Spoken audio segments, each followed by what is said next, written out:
Le commissaire divisionnaire Pierre van der Smissen, 49 ans, a reçu plus de 25 points de suture. Il a pu quitter l'hôpital en début d'après-midi, est en congé maladie jusqu'au 2 juin. Mais qui est-il? L'homme n'est pas un inconnu, c'est lui qui a procédé à l'interpellation controversée d'Alexis de Soif, président de la Ligue des droits de l'homme, lors d'une manifestation pacifiste devant les marches de la Bourse. C'est lui aussi qui, 18 ans plus tôt, rattrape Marc Dutroux dans sa tentative d'évasion du tribunal de Neufchâteau. Un homme apprécié au sein de la police, mais réputé pour ne pas avoir froid aux yeux.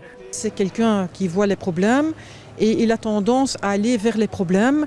Il fonce, il ne se protège pas à ce moment-là, donc il réagit tout de suite parce qu'il voit les collègues sont en difficulté. C'est typique à l'attitude de M. van der Smissen. Pierre a peut-être oublié, dans sa fougue, dans son tempérament, qu'il était officier de police, c'est-à-dire qu'il doit commander les hommes. Hier après-midi, c'est seul qu'on voit le commissaire van der Smissen charger certains casseurs. Que s'est-il passé?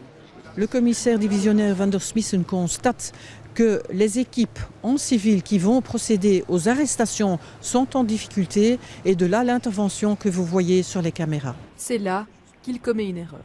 Pierre est effectivement tout seul, sans aucun équipement de protection, qui s'avance tout seul avec une bombe lacrymogène et qui va au-devant des manifestants. J'ai repéré là tout de suite des policiers en civil, mais c'est pas son rôle. Là. Sans casque ni bouclier, c'est avec un spray lacrymogène que le commissaire se défend. Pourquoi était-il désarmé? Il négocie soit des déviations de trajet, soit pour essayer de mettre les casseurs en fin de cortège.